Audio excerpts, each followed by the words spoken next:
உன் தெய்வம் நினைவு கூறும் தெய்வம். அவர் எல்லாவற்றையும் நினைவு கூர்ந்து உன்னை ஆசீர்வதித்து பெருக பண்ணுவார்.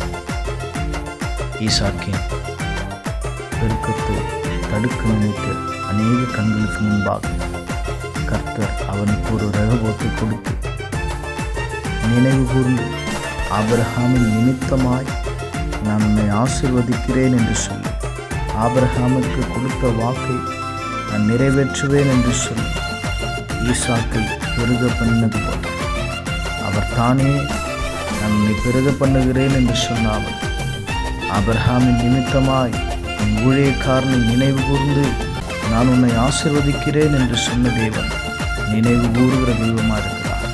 நீ செய்த எல்லா நன்மைகளையும் உன் வைராக்கியத்தின் விசுவாசத்தின் கர்த்தர் நினைவு கூர்ந்து உன்னை ஆசீர்வதித்து பெருக பண்ணுவார். நிச்சயமாகவே நீ ஆசீர்வதிக்க